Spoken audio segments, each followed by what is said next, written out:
Respectable audience, we have 20 divided by 5 over 2 times 8.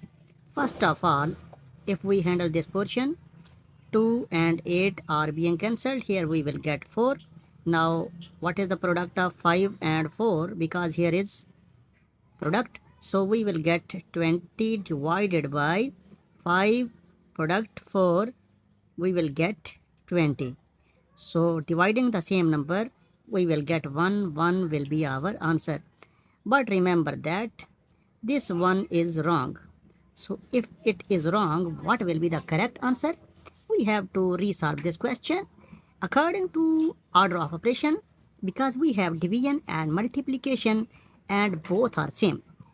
But we have to move from left to right. Means first of all we have to solve this division, then this multiplication to reach our destination means correct answer. So handle this question according to PEMDAS. PEMDAS is parenthesis, exponent, multiplication and division. So we have multiplication and division only, and when multiplication and division are involved, we have to move from left to right.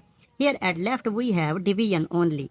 It means this division will be performed first, then with this multiplication. So this division we have to apply KCF, keep, change, flip rule.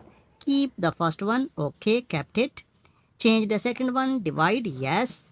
And flip this one, it is 5 over 2. After flipping, it will become 2 over 5, yes. Times 8. Now it is totally multiplication and it is now single term. We can cancel 5 and 20. Here we will get 4. So we will get 4 times 2 times 8. 4 times 2 gives us 8. And here is 8. After multiplication, we will get 64, which will be our correct answer for this PEMDAS based activity. Thank you for your support.